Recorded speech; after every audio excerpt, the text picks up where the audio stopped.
da, da, da. Da, da, da, ba-da.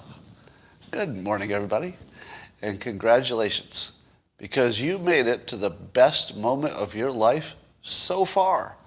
It's called Coffee with Scott Adams. If you're here by intentional planning or just good luck, doesn't matter. Your day is about to reach a pinnacle, and maybe your entire life. And tomorrow, even better. So if you'd like to take it up a level, and I know you would, because that's the kind of people you are. And if I may say so, you look like you lost weight. I'm just saying. And your hair? Oh, your hair looks great today. But forget about that for now. All you need is a cup or mug or glass, a tankard, chalice, stein, a canteen, jug or flask, a vessel of any kind. Fill it with your favorite liquid. I like coffee. Join me now for the unparalleled pleasure of that dopamine hit of the day thing that makes everything better. It's called the simultaneous sip. And all you mother sippers out there, join me now. Oh.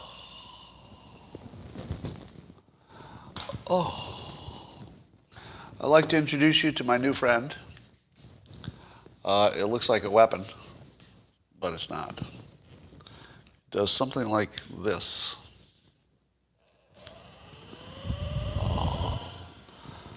Oh, I'll just be doing this today. Oh. No, I'm not taking endorsements, in case you wondered. Speaking of that, we're going to talk about that in a moment. By the way, it's pretty amazing. Usually you can't make yourself feel good. Have you noticed that? You can't tickle yourself. With one exception, you usually can't make yourself feel good. But you can actually massage yourself with that thing. It actually feels like somebody else is doing it. Pretty amazing. Just got it. Well, here's the good news. It looks like AIDS may have been cured. Maybe. A little too early to say.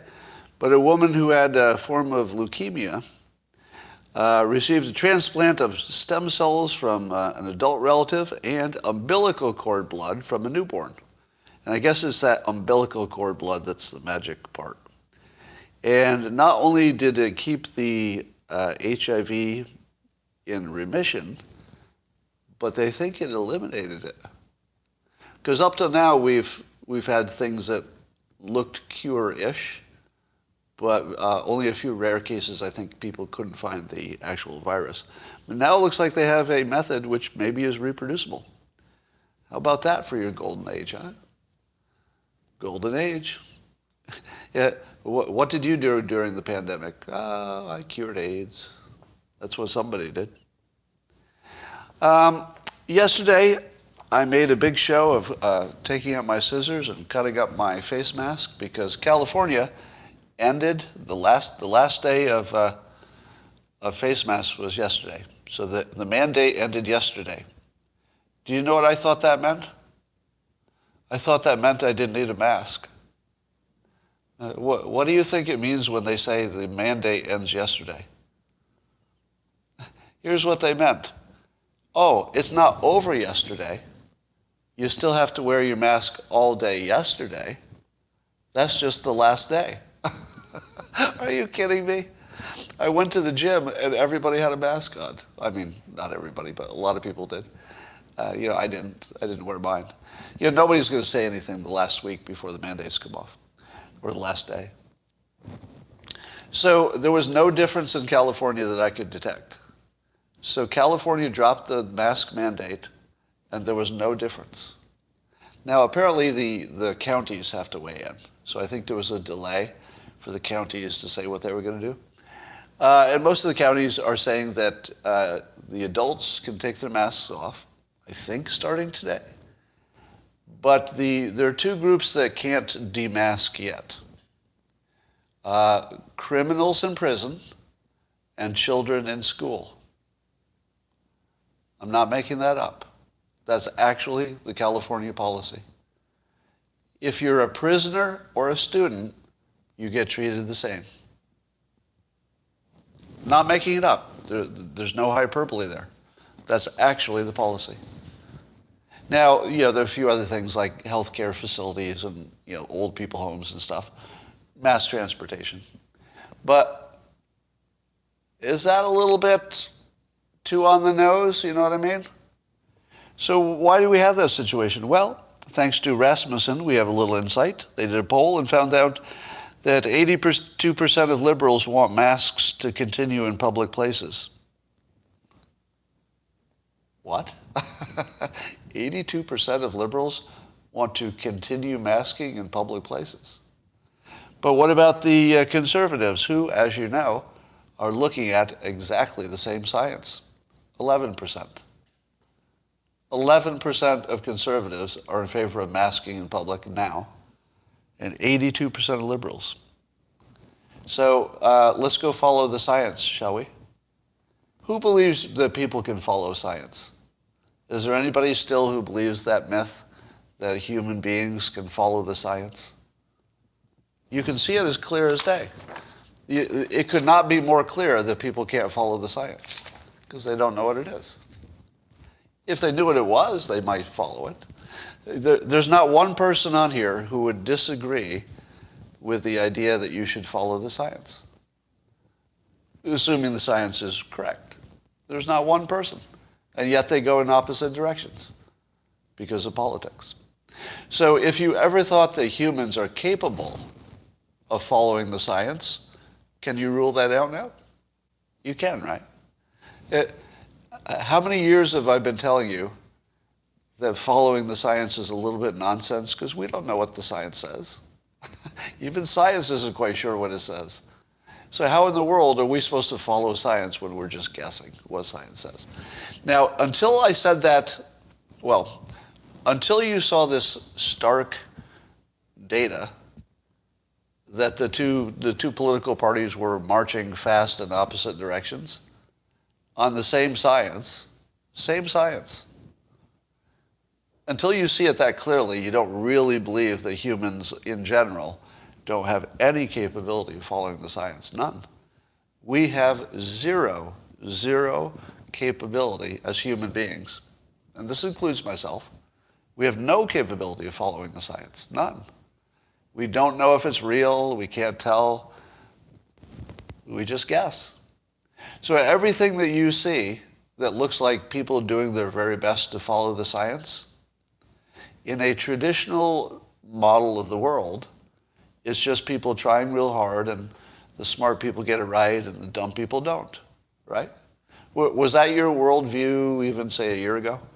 A year ago, would you have said, yeah, people try to follow the science. The smart ones who do research get it right. The dumb ones who don't do research get it wrong, and that's all it is.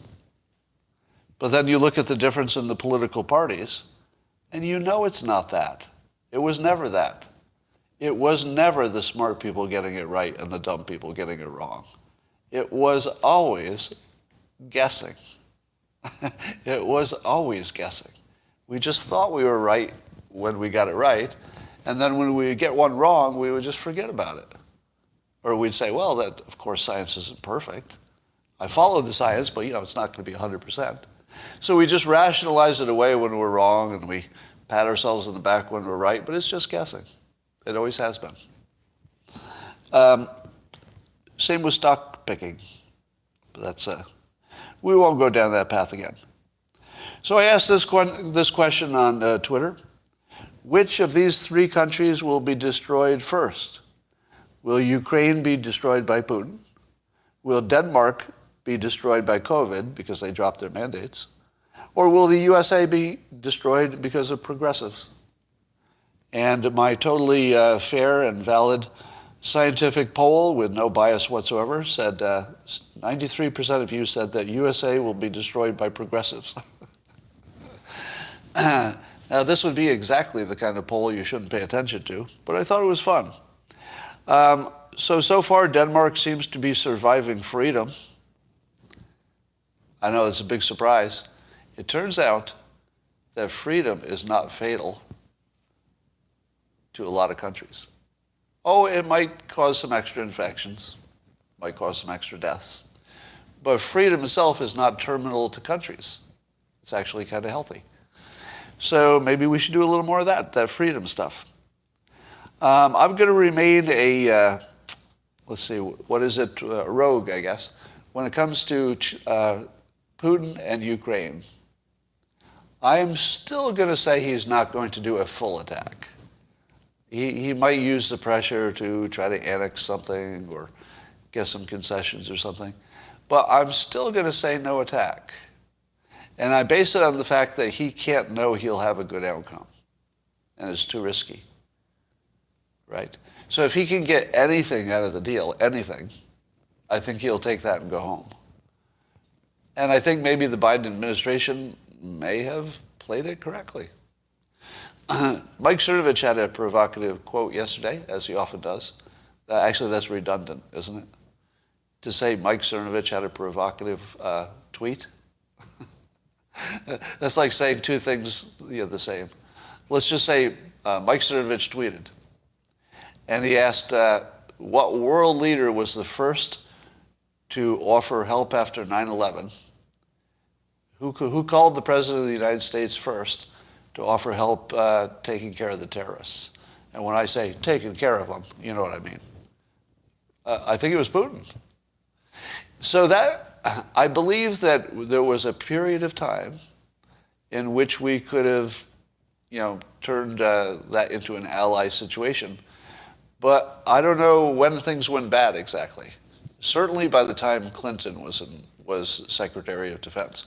But perhaps before that, I don't know the history of it.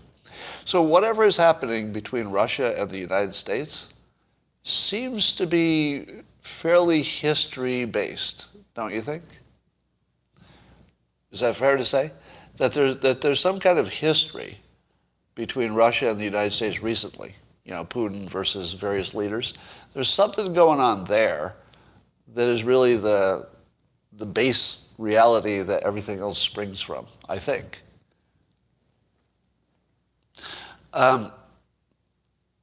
Scott, don't you realize that Russia wanting to invade Ukraine is a hoax? Well, I'm definitely not calling that a hoax yet. So it looks like negotiating to me. What do you think? Give me your opinions right now. Will there be a full-scale invasion of Ukraine? A lot of people say no. All right, here's another secret subtext. What are the odds? Wait for this question. I want you to hear this question really clearly.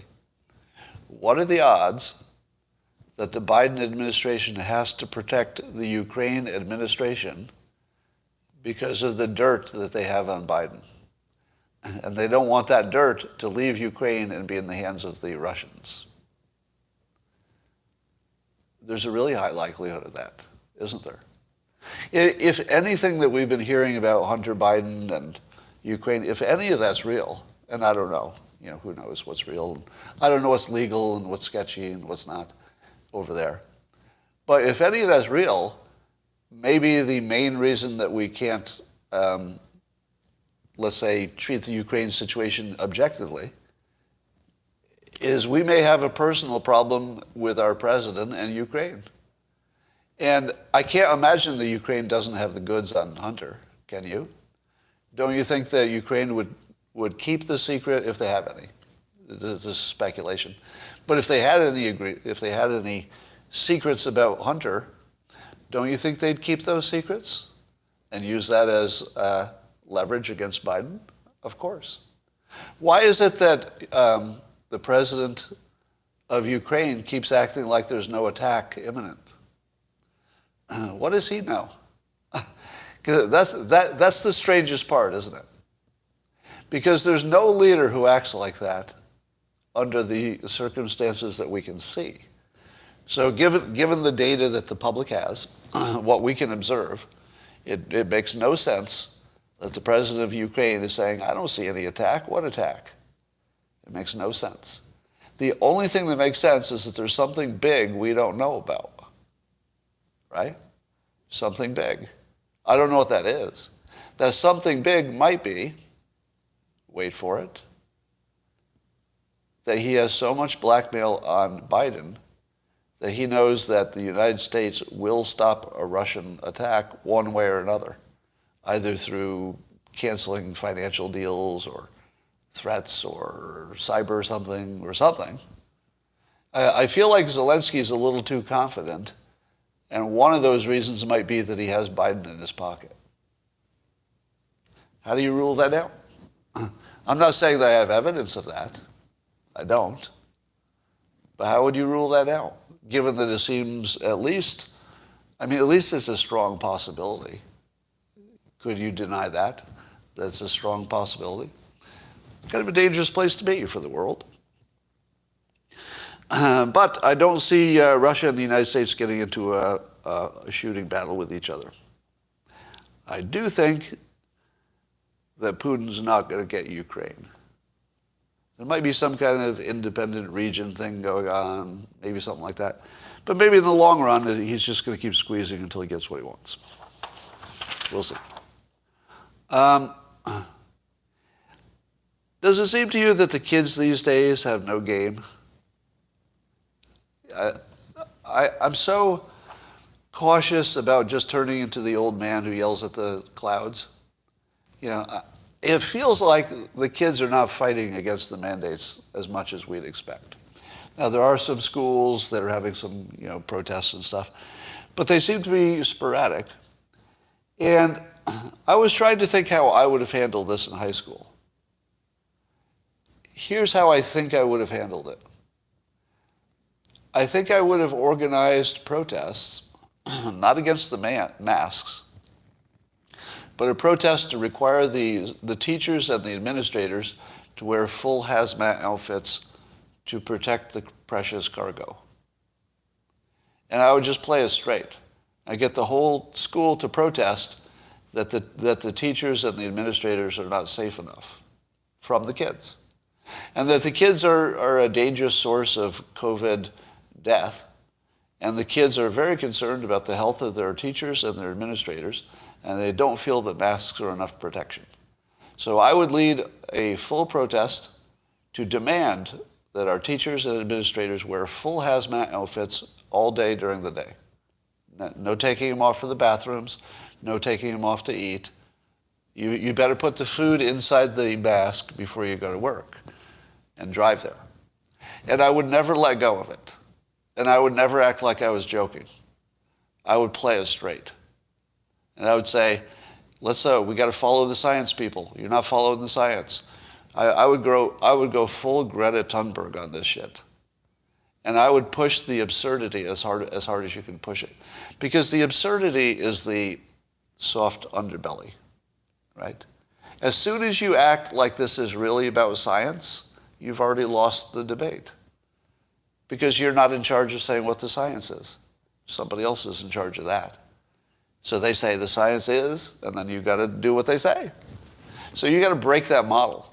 You've got to find the most absurd part of what they're doing and make it bigger, right? Take the most absurd thing they're doing and make it bigger, not smaller, and that'll break the system. That's how I would have done it. And I know there are people saying, you wouldn't have done that if you were in high school, Scott. To which I say, clearly you did not know me in high school. Oh, I would have done that. Yeah, I would have done that. I would have come to school wearing a complete mummy outfit if I thought it was funny. Well, here's a question that I've been asking about Bitcoin and crypto in general and how secure and private it is. Because when we heard that the government somehow clawed back some billions of dollars in crypto that had been stolen, I said to myself, well, that makes sense to me, but other people seem surprised. And I thought to myself, clearly there's a way to get at any money because you can get at the people. If you can get at the people, you can get at anything because you can just make the people give you passwords or whatever. So I never understood the idea that Bitcoin was secure. Not at all. I mean, or that it was anonymous in any way that mattered. And sure enough, now we know a little bit about how the feds got money back from. There was a couple who stole several $billion, $4.5 billion. So a couple managed to hack, I guess, $4.5 billion from, I think, an exchange. Although the money was worth less when they stole it. It just went up in value. But here was the problem. Apparently, there's no way to launder crypto into the real spendable world. Now, I wondered how people did it, but I didn't know there actually is no way. So there's one site apparently where you can go to allegedly do it, where you can go to launder. So there's a what is it? What's the site called? You'll remind me in the comments. There's some kind of a pirate site where you can go do that. But apparently that didn't work. So if you go to a site that's designed to launder illegal money, who should you be assuming already has control of the site? I'll say it again.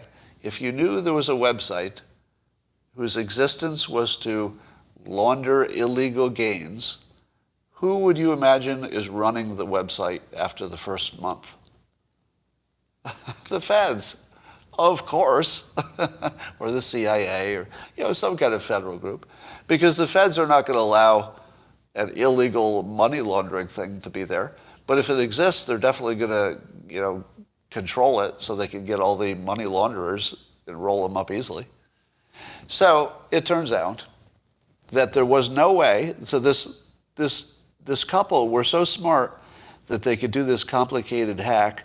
And they were using all kinds of shell companies and shell accounts and thousands of fake accounts to move things around. And with all of that, with all of their cleverness and fakery and fake accounts and everything, there still was no way to get their money. Did you know that? Did you know there was no way to cash that out without getting caught? Yeah.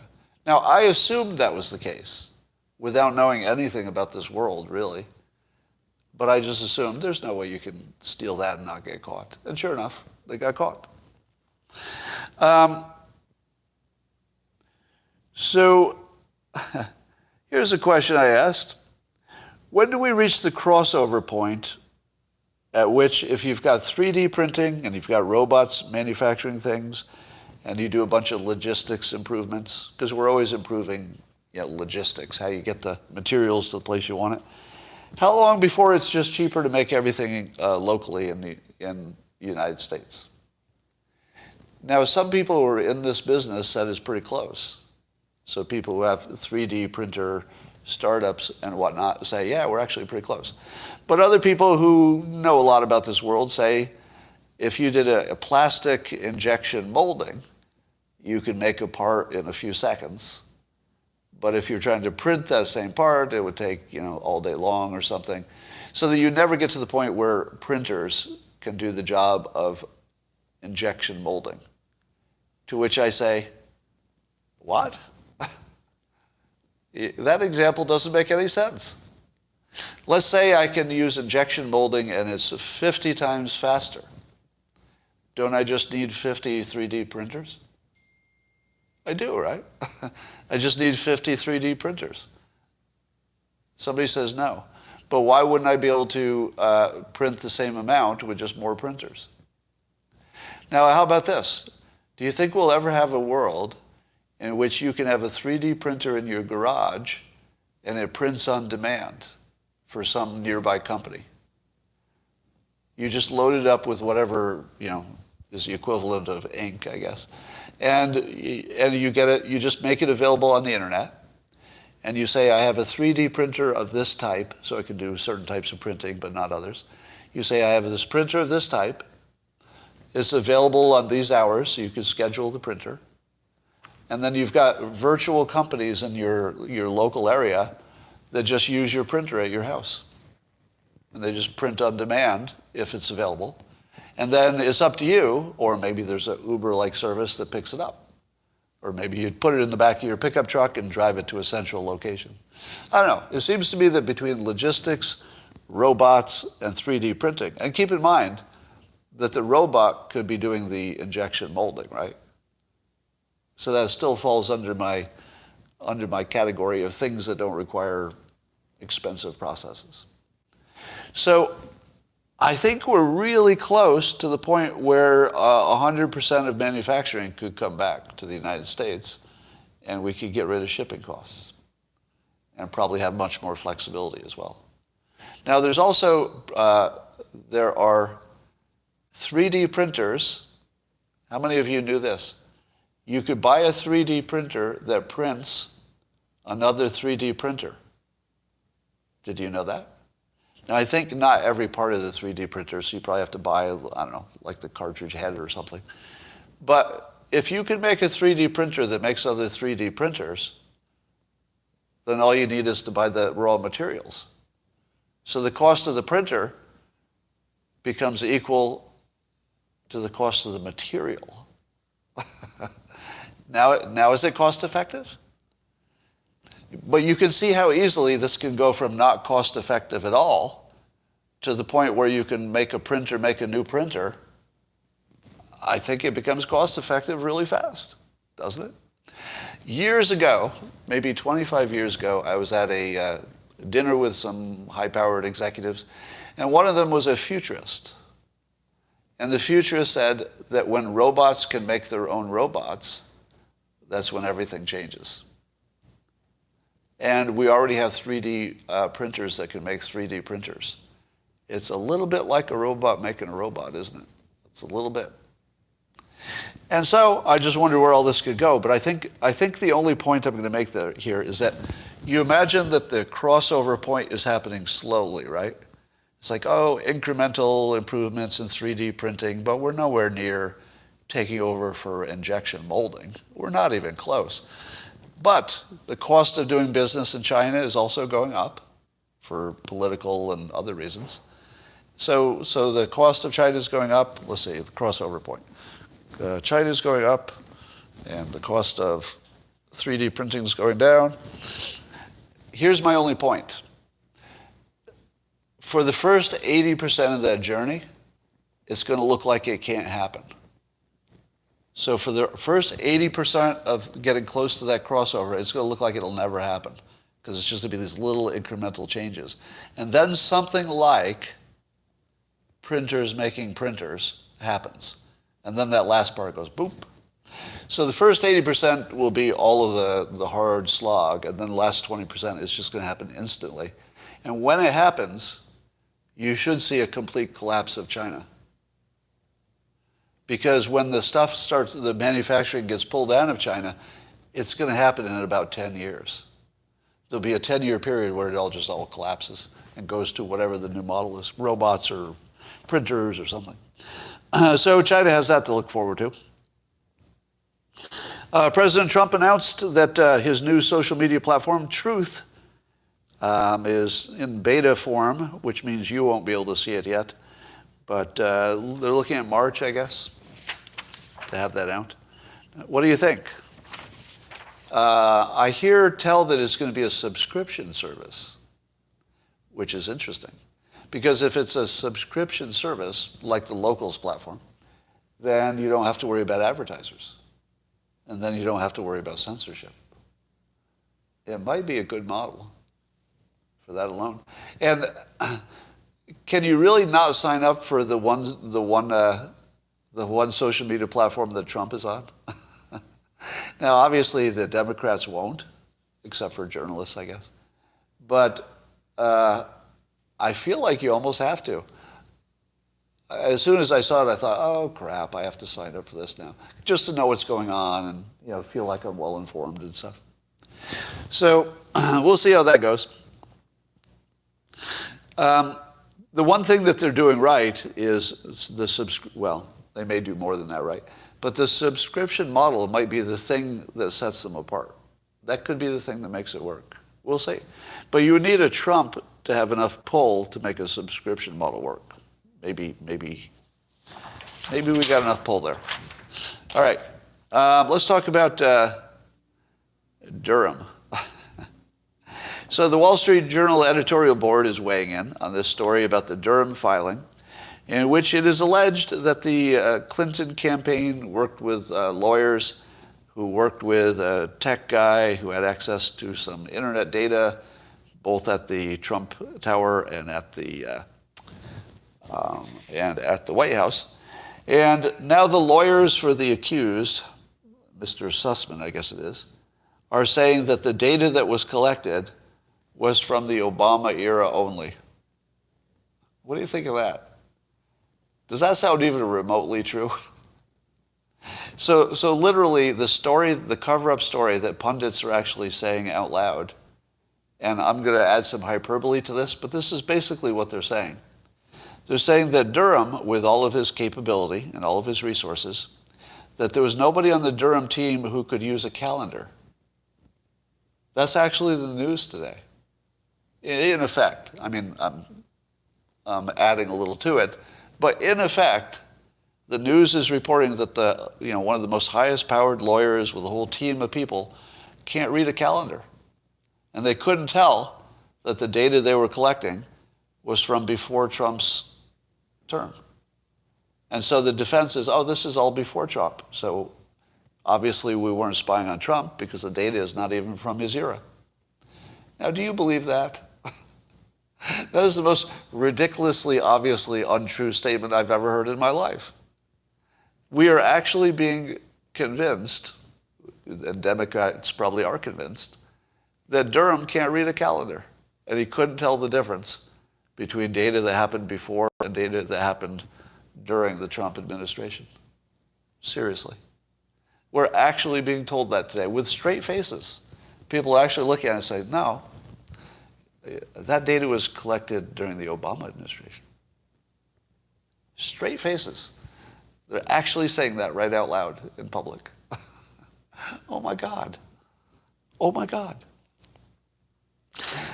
So the Wall Street Journal editorial board is all over this now. And you were wondering, why isn't there more pushback on what is obviously a cover-up of the story? I mean, obviously. And it does look like Hillary Clinton and her team are going to completely get away with this. At this point, it looks like they're going to make this story, the biggest story of several years, just go away. And it looks like they're actually doing it, and it's working. And I'm not even sure I'll be talking about it next week, because even I'll forget about it. It is beyond shocking. Beyond shocking. So there was a report that Hillary Clinton was spotted by 400 eyewitnesses and several video streams, literally stabbing to death a member of, a Trump supporter, on the steps of the Supreme Court. 400 witnesses, several video streams, lots of DNA at the scene. And the Clinton defense is that it didn't happen. It didn't happen. And if it did happen, it was technically legal. So that's the defense. No, none of that happened, but it could have. It seems like it could have. There's I saw this from Ian Bremer tweet. I guess there's a Pew research that says, talking about the percentage of adults who have, quote, a great deal of confidence in medical scientists. In 2020,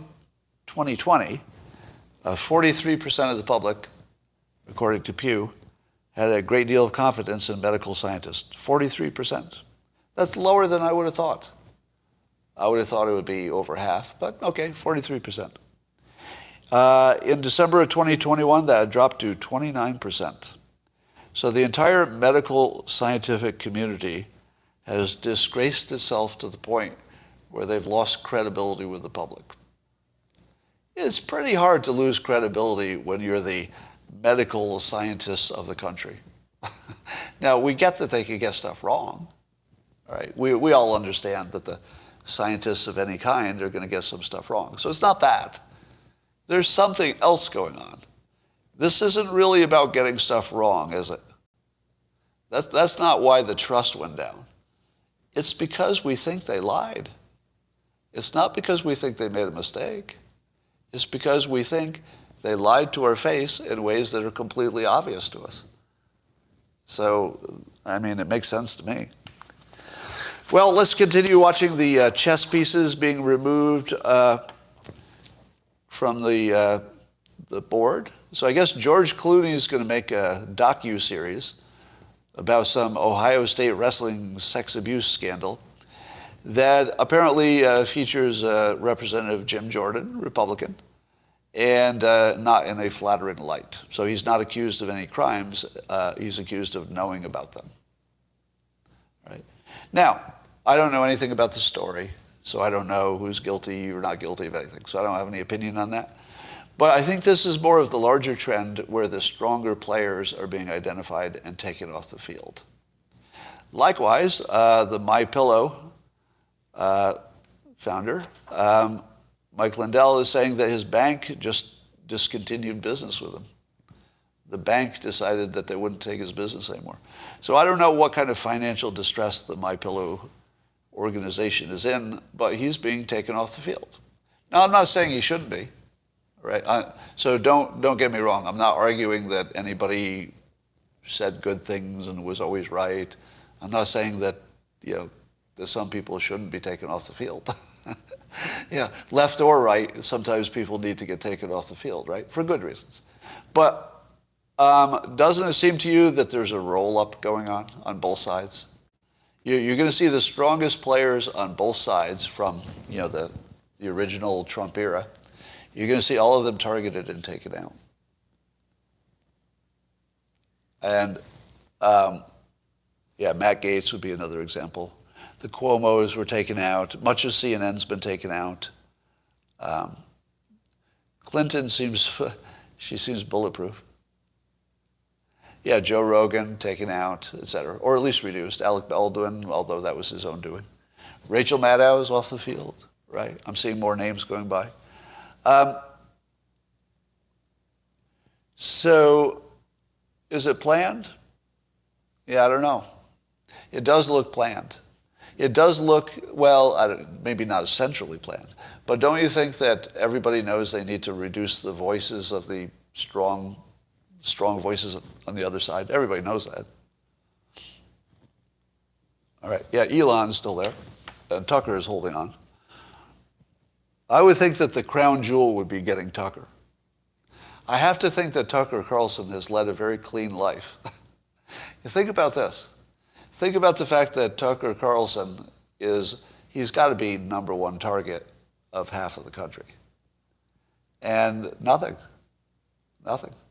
right? I mean, the things that they attack him for are the things he says in the course of his job.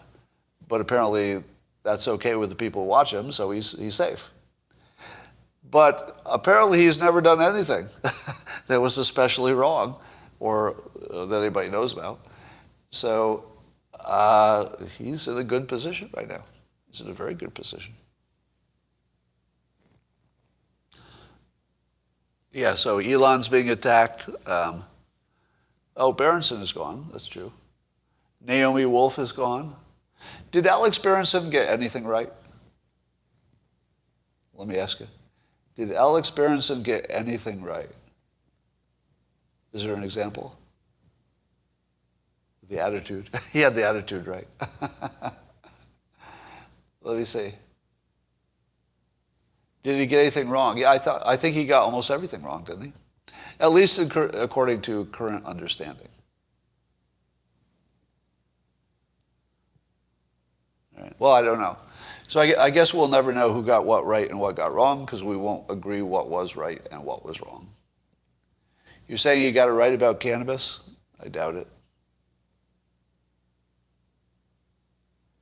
All right. Even Al Sharpton was in trouble, but I don't think nothing's wrong with that. Okay. Well, let me just add this one other thing about the story about Clinton. The thing that will be left out of all the stories about Clinton asking for her lawyers to get this dirt on Trump, what will always be left out is that she paid the lawyers to get the stuff. What they will always leave out is that it did include the Trump era. I think that's going to happen. And what they will leave out is that it was, although it was legal for the people who had access to it to have it, I'm not sure it was legal to pass it on. Although if you were passing it on to law enforcement, maybe that's always legal. So you'll see that the people defending Clinton on this story will simply leave out parts of the story, and they can do it because people don't know enough about the story, and it will just work.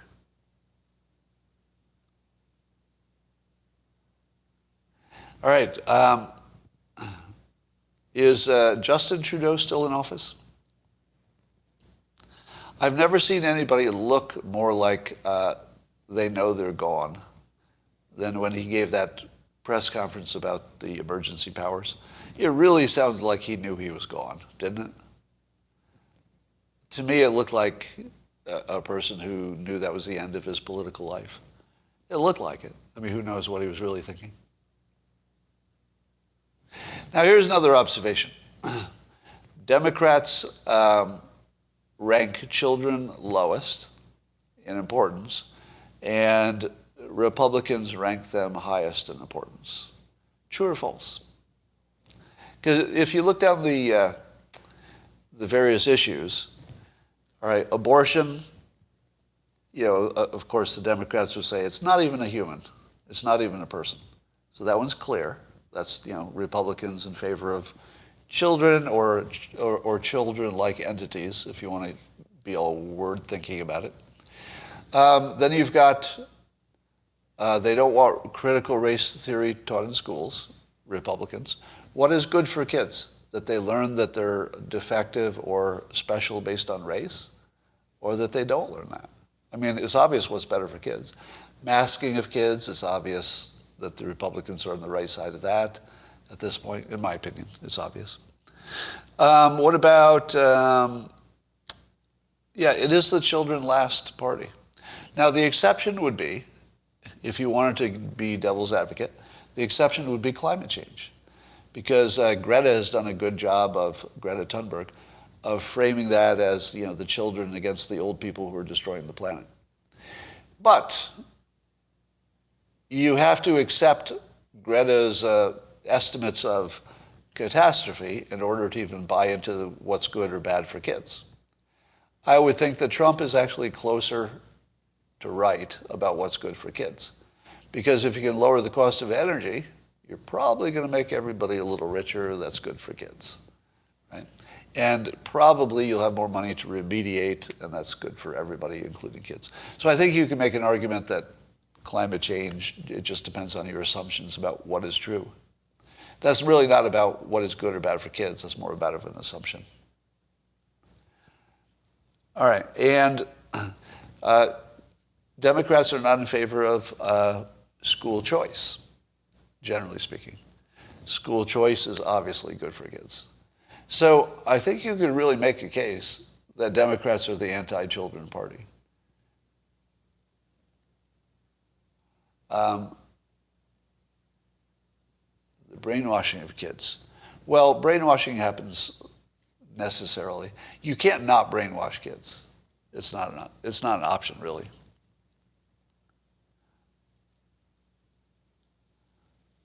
All right. Greta has no solutions. That's true. If she had solutions, she would stop talking. All right. And there you go. And somebody else is saying there aren't many kids coming from same-sex marriages. Well, there are kids coming from those marriages. But you're right, not as many. All right, that is all I have for today. And today, theoretically, adults in my state should be maskless. But we'll see how that goes. I'll test that out and we'll see. Greta is yelling at the Tonga volcano. All right. How about Van Jones' co-parenting article? I didn't see it. Is Van Jones writing an article about, is it about government being a co-parent? Is that what it is? Or is it about couples? SF school board recall. Yeah, there's an effort by Democrats to recall the more progressive Democrats. Can you give a live stream lessons to Kim Iverson? Sure. I mean, if she asks for it. More micro lessons? Yes, they are coming. I've got one all queued up. I just have to put it on video. Is the lawyer's name Sussman a sign of the simulation? That's funny. The lawyer who is suspected, who's a man who is suspected, is actually named as Sussman. He's a man who's a little bit sus in this case. Yeah, I'm seeing on Locals comments that that Biden wants to stir up trouble with Putin so that they can cancel Nord Stream 2. I think that's part of it. That's not the whole story, but it does feel like that's part of it. It has that feel to it. It's just a feel, though. Scott, how are names being a coincidence a sign of the simulation? Well, it could be a sign that our simulation is designed with a sense of humor or code that repeats. But, I wouldn't take that one too seriously. As a sign of the simulation, I wouldn't take it seriously at all. Oh, how to follow through on something after you've decided on something. That's a good one. Remind me of that again. I think I will do that one, actually, because I do have something to say on that. What do you think of the judges and the Palin case? I'm not really following that case. Now, that's her case against the New York Times, right? Have you ever felt anything that you personally felt were glitches in the simulation? Yes. Not that they were. But usually when I'm sure I left something somewhere, I can't find it. I'm sure the simulation deleted it. But, then when I find it where I really actually left it, I think, oh, okay. Maybe I just forgot where I put it. All right. Banks freezing the protesters' funds. Yeah. It's more bad behavior in Canada. All right, that's all I got for now. And I will talk to you tomorrow.